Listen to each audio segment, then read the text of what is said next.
नमस्कार दोस्तों, आप सभी का स्वागत है हमारे YouTube channel GS study point पे। आज हम एथिक्स में जो हम देखेंगे अरस्तू को देखेंगे। तो ये जो है बहुत ही महत्वपूर्ण दार्शनिक रहे हैं इतिहास में। तो इनसे जो है क्वेश्चन बहुत ही पूछे जाते हैं, क्योंकि आपको पता है कि एथिक्स के पेपर में जो थिंकर्स का एक टॉपिक है, ठीक है। तो उसमें जो अरस्तू का जो है बहुत ही महत्वपूर्ण रहेगा, क्योंकि अरस्तू ने जो है एक सद्गुण, अरस्तू का जो सद्गुण सिद्धांत है वो बहुत ही महत्वपूर्ण है। तो इससे पहले हमने क्या देखा था, प्लेटो का देख लिया था। प्लेटो ने भी अपना सद्गुण का सिद्धांत दिया था, ठीक है। तो अगर आपने वो वाला वीडियो नहीं देखा है तो पहले वो वाला वीडियो देखिए, तभी आपको पता चलेगा कि अरस्तु ने जो है प्लेटो से क्या अलग सिद्धांत दिए थे। क्यों? क्योंकि जो आपको पता होगा, ऐसे आप याद भी कर सकते हैं, स्पा यानी एस पी और ए, स्पा। एस का मतलब क्या हो गया? सुकरात, ठीक है। तो ये हो गए सुकरात हो गए। पी का मतलब हो गया प्लेटो, ये हो गया प्लेटो हो गया। और फिर ए का मतलब हो गया अरस्तु, ठीक है। तो ये तीन लोग हैं, इनका जो है एथिक्स के डेवलपमेंट, यानी नैतिकता के विकास में बहुत ही महत्वपूर्ण योगदान रहा है। और ये जो है सुकरात हैं, सुकरात के शिष्य थे, क्या थे? प्लेटो थे। और प्लेटो के जो शिष्य थे वो क्या थे? अरस्तु थे। तो ऐसे आप याद कर लीजिए स्पा, ठीक है। ये कोड बना के याद कर सकते हैं आप स्पा। तो ये हो गया सुकरात हो गया। सुकरात के जो शिष्य थे उनका नाम प्लेटो था, और प्लेटो के जो शिष्य थे उनका नाम क्या था? अरस्तु था, ठीक है। तो इसमें जो एथिक्स के पेपर में जो है, हमें जो थिंकर्स का टॉपिक है उसमें जो मुख्य रूप से हमें पढ़ना है वो प्लेटो को पढ़ना है, ठीक है। इन्होंने सबसे ज़्यादा इसमें योगदान दिया है, और इसके बाद जो है अरस्तु ने दिया है, ठीक है। और इसके बाद आने वाले समय में जो है एक बहुत ही महत्वपूर्ण थिंकर थे, कांट, इमैनुअल कांट। तो वो हम आगे अगले वीडियो में देखेंगे, ठीक है। तो इस वाले वीडियो में हम देखेंगे कि अरस्तु ने क्या बोला है। तो इससे पहले वाले वीडियो में हमने पढ़ाया था आपको कि जो प्लेटो थे, ठीक है। तो प्लेटो ने जो है किसे सद्गुण माना था? सबसे ज्यादा महत्व किसको दिया था? विवेक को, ठीक है। विवेक को जो है प्लेटो ने सबसे अधिक महत्व दिया था, ठीक है। अब जो अरस्तु हैं, जो अरस्तु जो है किसको महत्व देंगे? वो बुद्धि को देंगे महत्व, ठीक है। वो बोलेंगे कि बुद्धि जो है सबसे महत्वपूर्ण है, सबसे बड़ा सद्गुण है। बुद्धि से किया गया जो कार्य होगा वो सद्गुणी कार्य होगा, ठीक है। और अगर हम बात करें कि सद्गुण होता क्या है, तो अरस्तु ने ये बताया है कि सद्गुण क्या है? एक मध्यम मार्ग है, ठीक है। मध्यम मार्ग मतलब बीच का रास्ता, ठीक है। जैसे भारत के अगर फिलॉसफी में देखा है तो गौतम बुद्ध ने जो है मध्यम मार्ग की अवधारणा दी थी, ठीक है। तो उसी से मिलता जुलता जो है अरस्तु का भी जो है मध्यम मार्ग जो है एक विचारधारा इन्होंने दी थी। और इसे बोलते भी हैं थ्योरी ऑफ गोल्डन मीन। इसको हम देखेंगे भी इसमें, थ्योरी ऑफ गोल्डन मीन होती क्या है, ठीक है। और तो इन्होंने क्या बोला था कि जो सद्गुण है क्या, वो एक मध्यम मार्ग है। और जिसे, और इन्होंने साथ में ये भी बोला कि इस सद्गुण को यानी कि विकसित करना भी आसान काम नहीं है, सरल कार्य नहीं है। यानी कि जो सद्गुण है उसका विकास करना जो है कठिन कार्य है, ठीक है। और इन्होंने जो सद्गुण का मतलब बताया है, यानी अर्थ क्या होता है सद्गुण का, तो सद्गुण का अरस्तु के अनुसार मतलब ये है कि सही समय पर, ठीक है, तो राइट टाइम पर जो है उचित उद्देश्य, यानी कि अच्छा उद्देश्य होना चाहिए, वह प्रेरणा के साथ तथा उचित सीमा तक, ठीक है। तो उद्देश्य अच्छा होना चाहिए, साथ ही में उचित सीमा तक जो है उचित व्यक्ति के साथ उचित व्यवहार करना ही क्या कहलाता है? सद्गुण है ये। तो कभी भी पूछा जाए आपसे कि कभी कभी टिप्पणी करने के लिए रहता है, छोटे छोटे पॉइंट्स में भी 10 नंबर का क्वेश्चन आ सकता है, हैं। तो उसमें अगर पूछेगा कि सद्गुण क्या है, तो लिख सकते हैं कि अरस्तु के अनुसार जो सद्गुण होता है वो सही समय पर उचित उद्देश्य व प्रेरणा के साथ तथा उचित सीमा तक उचित व्यक्ति के साथ उचित व्यवहार करना ही क्या कहलाएगा? सद्गुण है, ठीक है। तो बहुत ही इंपॉर्टेंट टॉपिक है आपका ये। और इससे जो है परीक्षा में, चाहे यूपीएससी का एग्जाम दे रहे हो, चाहे यूपी पीसीएस का एग्जाम दे रहे हो, या फिर कर अन्य कोई जो स्टेट पीसीएस का एग्जाम है जहाँ पे थिंकर्स के बारे में पूछा जाता है, तो वहाँ के लिए ये जो है बहुत ही इंपॉर्टेंट टॉपिक होता है। तो आप अपने इस पर एक नोट जरूर अपना बना के तैयार करके रखिएगा, ठीक है। और अगर आपको इसका पीडीएफ चाहिए तो पीडीएफ के लिए जो है व्हाट्सएप और टेलीग्राम का लिंक नीचे डिस्क्रिप्शन बॉक्स में दिया रहेगा, तो वहाँ से आप इसका पीडीएफ प्राप्त कर पाएंगे, ठीक है। चलिए देख लेते हैं अरस्तु का सद्गुण सिद्धांत क्या है। अभी हमने मोटा मोटा से देख लिया है, ठीक है। तो पहले हम देखेंगे अरस्तु के बारे में, देख लेते हैं कि अरस्तु क्या थे। तो हमने पता है हमको कि अरस्तु क्या है? एक महान ग्रीक दार्शनिक हैं, ठीक है। कहाँ रहते थे? ग्रीक वाले एरिया में, ठीक है। तो अरस्तु क्या है? एक महान ग्रीक दार्शनिक थे। पाश्चात्य विश्व यानी कि जो पश्चिमी विश्व है का वह प्रथम व्यक्ति था जिसने नीति शास्त्र पर, तो जो नीति शास्त्र है उस पर एक पुस्तक की रचना की। तो इसीलिए जो है इनका बहुत ही महत्वपूर्ण योगदान है, क्योंकि उन्होंने जो है पहली बार जो है नीति शास्त्र पर एक पुस्तक की रचना करी थी। ठीक है, अगला बिंदु क्या है, अरस्तु के जो अनुसार क्या है, मानव जो है स्वभाव के अंतर्गत, यानी मानव का जो स्वभाव है उसके अंतर्गत जो है बौद्धिक तत्व होता है। 3 तत्वों की बात की थी उन्होंने, एक तत्व कैसा है, बौद्धिक तत्व, दूसरा क्या है, क्षुधा तत्व, ठीक है, क्षुधा तत्व, और चौथा तीसरा क्या है, जीव तत्व। ठीक है, इनको जो है मानव स्वभाव के 3 अंग में इसको शामिल किया इन्होंने। ठीक है, तो अरस्तु के अनुसार जो है क्या है, मानव स्वभाव के अंतर्गत बौद्धिक तत्व, क्षुधा तत्व और जीव तत्व, ये तीनों अंग सम्मिलित हैं। ठीक है, इतना आपको ये समझ में आ गया होगा कि मानव स्वभाव के अंतर्गत क्या क्या शामिल किया इन्होंने अरस्तु के अनुसार। तो हमने देख लिया यहाँ पे 3 चीजों को उन्होंने शामिल किया है, बौद्धिक तत्व को शामिल किया है, क्षुधा तत्व को शामिल किया और जीव तत्व को। ठीक है, अब देख लेते हैं आगे इन्होंने क्या बताया। इन्होंने बताया कि ये जो 3 तत्वों में है, जो तीनों तत्व हैं उनमें से बौद्धिक तत्व जो है प्रमुख है, यानी 3 तत्व जो आपके बताए हैं उन्होंने, बौद्धिक तत्व, क्षुधा तत्व और जीव तत्व, तो उसमें से इंपॉर्टेंट कौन सा है, सबसे अधिक महत्वपूर्ण कौन सा है, बौद्धिक तत्व। ठीक है, नैतिक जीवन जो है आपका, ठीक है, नैतिक जीवन जो है बुद्धि के द्वारा भावनाओं एवं क्षुधाओं के नियंत्रण में निहित है। यानी कि व्यक्ति को अगर नैतिक जीवन जीना है तो उसके लिए उसको क्या करना पड़ेगा, वो अपनी बुद्धि का प्रयोग करके भावनाएं जो होती हैं और जो क्षुधाएं मतलब क्या होता है, जो जैसे किसी को भूख लगना, यानी कि जो मानव के आवश्यक गतिविधियों को नियंत्रित करना। ठीक है, तो क्षुधा मतलब किसी को भूख लगती है तो ये प्राकृतिक है ना, उसको भूख वो तो प्राकृतिक तरीके से लगनी ही लगनी है। ठीक है, वासना है जैसे, तो वो भी प्राकृतिक होती है। ठीक है, तो मानव का काम क्या है, नैतिक व्यक्ति वही होगा जो अपनी बुद्धि का प्रयोग करके जो है अपनी भावनाओं को और क्षुधाओं को क्या करेगा, नियंत्रित करेगा। ठीक है, अगला बिंदु क्या है, वासनाओं और भावनाओं का पूर्ण रूपेण दमन करना नैतिक दृष्टि से ना तो आवश्यक है और ना ही संभव है। तो एक इन्होंने क्या खास बात कही है, इन्होंने ये बोला है कि जो मानव की या व्यक्ति की जो वासना होती है, भावनाएं होती हैं, उस पर पूरी तरह से उस पर हम प्रतिबंध नहीं लगा सकते, उसका दमन नहीं कर सकते हैं, और ये ना ही जरूरी भी है, नहीं है नैतिक दृष्टि से। ठीक है, इसकी आवश्यकता नहीं है नैतिक दृष्टि से। ठीक है, और ना ही ये संभव भी नहीं है, यानी कि पूरी तरह से आप जो है इस पे कंट्रोल कर भी नहीं सकते हैं भावनाओं और वासनाओं पे। ठीक है, क्योंकि ये प्राकृतिक हैं ये। ठीक है, तो इसलिए इसे पूरी तरह से संभव नहीं है कंट्रोल करना। ठीक है, तो इसी को क्या बोलेंगे आगे चल करके, वो कि बताएंगे कि कितना मात्रा में करना चाहिए वासना और भावनाओं पे नियंत्रण, वो बुद्धि पर नियंत्रण करेगा। ठीक है, तो वही लिखा हो, आगे देखते हैं क्या, वासनाओं और भावनाओं पर कितना नियमन, ठीक है, ये होना चाहिए, ये कौन डिसाइड करेगा, बुद्धि के द्वारा, यानी कि ठीक है बुद्धि के द्वारा किया जाएगा। और साथ ही में ये जो यह परिस्थितियों पर भी निर्भर करता है, यानी कि अलग अलग परिस्थिति में जो है नियम बदल जाएंगे। ठीक है, जैसी परिस्थिति होगी उसके अनुसार जो है बुद्धि जो है भावनाओं और वासनाओं पर नियंत्रण करेगी। ठीक है, अगला क्या है, मनुष्य एक विचारशील प्राणी है, यानी बौद्धिक प्राणी, जाहिर सी बात सोचता है मनुष्य।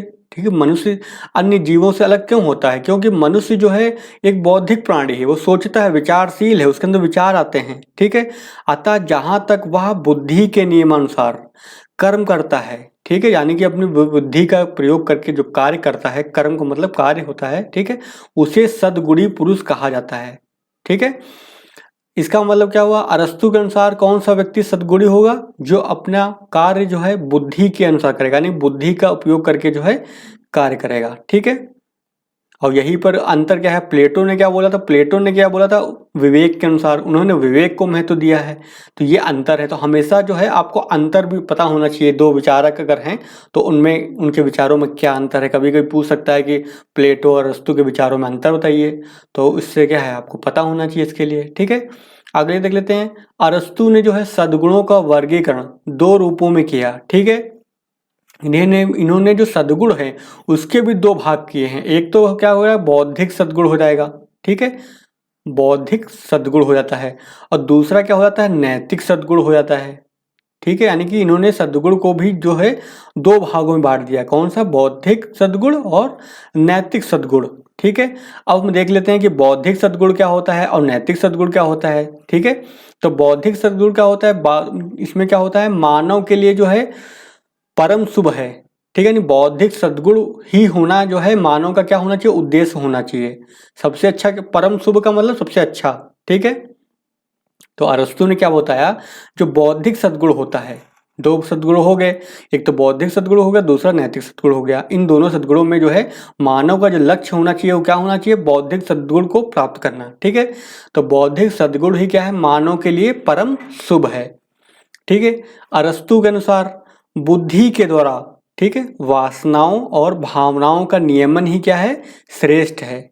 इन्होंने सबसे ज्यादा महत्व किसको दिया, बुद्धि के द्वारा दिया है।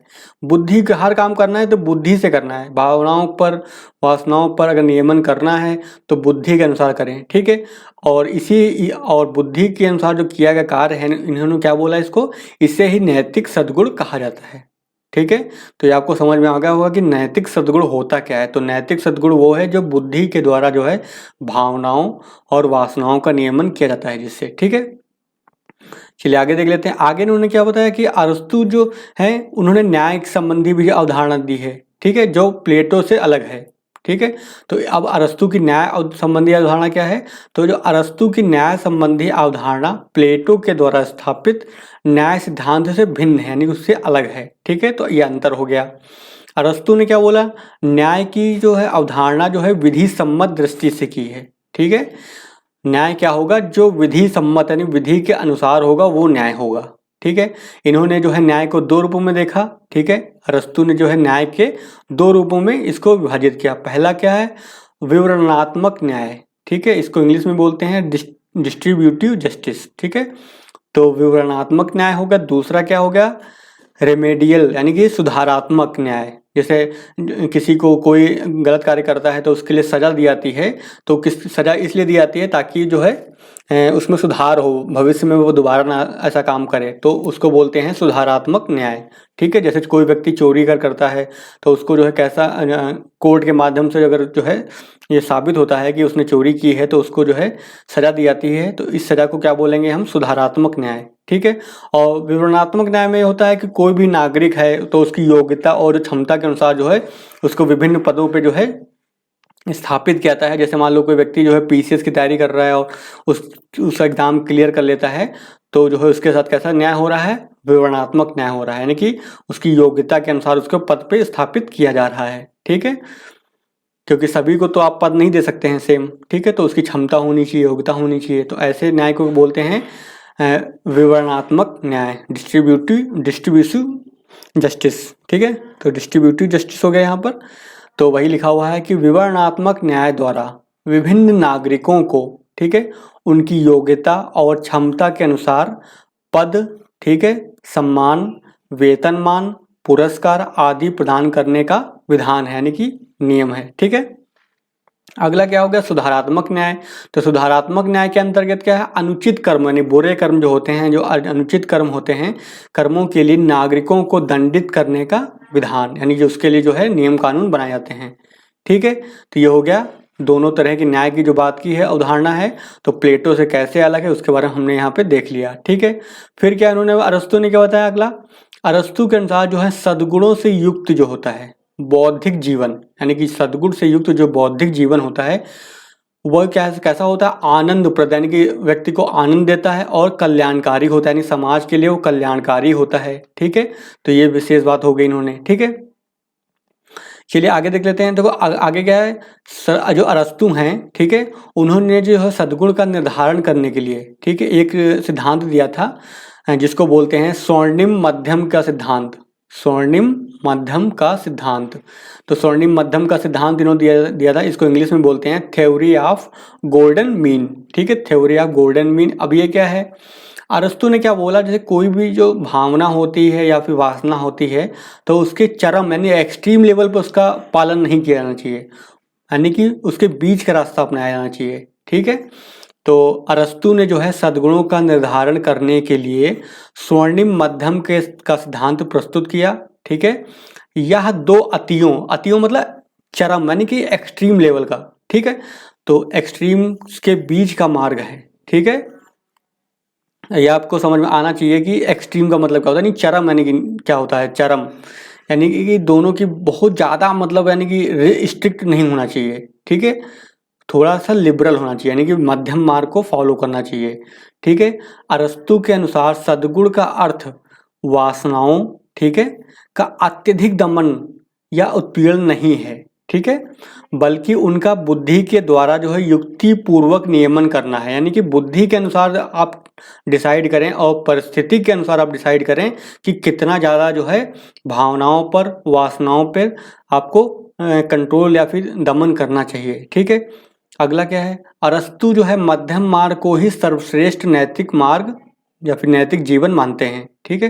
तो अगर पूछा जाए आपसे कि अरस्तु का मध्यम मार्ग क्या है, तो इसमें आप जरूर लिखेंगे सब चीज़ों के बारे में, ठीक है। और साथ में लिखेंगे जो अरस्तु ने जो बताया कि सर्वश्रेष्ठ नैतिक जीवन कौन सा होता है, जो मध्यम मार्ग को फॉलो करके जो है प्राप्त किया जाता है, ठीक है। इसे जो है सद्गुण आचरण के द्वारा ही प्राप्त किया जा सकता है, ठीक है। यानी कि अगर आपको नैतिक जीवन को जीना है तो उसके लिए क्या करना पड़ेगा, आपको सद्गुण आचरण करना पड़ेगा, ठीक है। अब सद्गुण आचरण को हम समझ सकते हैं कि सद्गुण आचरण कैसा होता है। एग्जाम्पल के तौर पर देखते हैं कि सद्गुण आचरण किसे कहेंगे। मान लो आत्मनियंत्रण है, मान लो आत्मनियंत्रण एक सद्गुण है, ठीक है। आत्मनियंत्रण क्या है, एक सद्गुण। सद्गुण का मतलब इंग्लिश में बोलते हैं वर्च्यू, अच्छा गुण, यानी जो सभी गुणों में से सबसे अच्छा हो उसको बोलेंगे सद्गुण। तो इनके अनुसार जो कुछ गुण हैं वो सद्गुण होते हैं, ठीक है। हमें अन्य गुणों की अपेक्षा उनको वरीयता देनी चाहिए, ठीक है। तो इन्होंने, हम एग्जाम्पल के तौर पर समझते हैं सद्गुण एक जैसे आत्मनियंत्रण हो गया, तो आत्मनियंत्रण एक सद्गुण है और यह क्या करता है, इच्छाओं के दमन तथा अत्यंत वासनापूर्ण जीवन के बीच का मार्ग है। यानी कि बोलते नहीं है कि आप कोई भी काम करो तो कंट्रोल से करो, ज़्यादा खाओगे तो भी आपको प्रॉब्लम होगी और खाना बिल्कुल नहीं खाओगे तो भी आपको प्रॉब्लम होगी। अगर उचित मात्रा में खाना व्यक्ति खाए, यानी कि आत्मनियंत्रित करके खाना खाए, अभी कंट्रोल करके व्यक्ति खाना खाए, तो वो व्यक्ति के लिए सबसे अच्छा होगा। तो यही बात उन्होंने की, यानी कि आत्मनियंत्रण क्या हो गया, एक सद्गुण हो गया ना, ठीक है। ये आत्मनियंत्रण क्या है, वासना और यानी अत्यंत वासना और इच्छाओं के दमन के बीच का रास्ता है, ठीक है। अगला क्या है आपका, अगर इसको एग्जाम्पल से समझे हम देखते हैं ऐसे आत्मनियंत्रण के बाद, तो मान लो ये हो गया तुम्हारी वासना हो गई, यानी कि अत्यंत वासना, ठीक, अति वासना, और ये हो गया दमन हो गया वासनाओं का, ठीक है, वासना का दमन। तो इसके बीच का रास्ता है यानी आत्मनियंत्रण, ठीक है। ये हो गया आपका आत्मनियंत्रण। तो इन्होंने क्या बोला है कि ना तो ज़्यादा दमन करना चाहिए बहुत ज़्यादा, और ना ही वासना के प्रति बिल्कुल उसके अधीन हो जाना चाहिए, ठीक है। अगला क्या है, साहस अत्यधिक कैसा होता है, निष्ठुरता तथा डरपोकपन के बीच का मार्ग है। तो साहस भी एक क्या है, सद्गुण है। साहस क्या है, एक आपका सद्गुण है। तो साहस किसके किसके बीच का है, कोई व्यक्ति अगर है मान लो तो ये डरपोक अगर हो गया, अगर ठीक है, और दूसरा क्या हो गया, निष्ठुर, यानी कि वो बहुत ही ज्यादा कठोर है वो, ठीक है। तो इसके बीच का रास्ता क्या हो जाता है, ये हो जाएगा सद्गुण, ठीक है। ये हो गया सद्गुण हो गया। तो ये क्या साहस है, मतलब साहस क्या हो गया, साहस एक सद्गुण हो गया, ठीक है। ये किसके बीच का है, निष्ठुरता और डरपोक के बीच का जो है मार्ग है, ठीक है। यही बताया, अतः सद्गुण क्या है, एक मध्यम मार्ग है। अब अगर आपसे पूछे सद्गुण क्या है, तो इसको हम ये भी बोल सकते हैं अरस्तु के अनुसार सद्गुण एक मध्यम मार्ग है, ठीक है, जिसे विकसित करना एक सरल कार्य नहीं है। हमने पहले ही बताया था कि आपको कि जो सद्गुण होता है वो आसानी से विकसित नहीं होता है, ठीक है। तो ये आसान कार्य नहीं है ये, ठीक है। और आगे हमने बताई दिया कि परिभाषा बताई दी थी कि सद्गुण, अतः सद्गुण का अर्थ है सही समय पर उचित उद्देश्य व प्रेरणा के साथ तथा उचित सीमा तक, ठीक है, तथा उचित सीमा तक उचित व्यक्ति के साथ उचित व्यवहार करना ही क्या कहलाएगा, आपका सद्गुण कहलाएगा, ठीक है। तो ये रहा, आज हमने देख लिया कि जो है अरस्तु का जो है नैतिक दर्शन कैसा था, ठीक है। अरस्तु के हमने नैतिक दर्शन को यहाँ पे देखा है मुख्य रूप से। अगर आपका परीक्षा हॉल में कोई भी क्वेश्चन आता है इससे संबंधित, तो आप अब उसको लिखने में सक्षम हो गए होंगे, ठीक है। तो चलिए आज का वीडियो फिर हम यहीं पे ख़त्म करते हैं। अगर वीडियो आपको पसंद आया हो तो वीडियो को लाइक जरूर करिएगा, ठीक है, और साथ ही में अपने दोस्तों के साथ भी शेयर करिएगा। और कोई आपको कुछ समझ ना आया, फिर कुछ भी आपको बताना है, कुछ हमसे कम्युनिकेट करना है, तो कमेंट के माध्यम से आप हमसे कम्युनिकेट कर सकते हैं, ठीक है। और चैनल पर अगर नए हैं तो चैनल को सब्सक्राइब कर दीजिएगा, ठीक है। चलिए मिलते हैं फिर नेक्स्ट वीडियो में।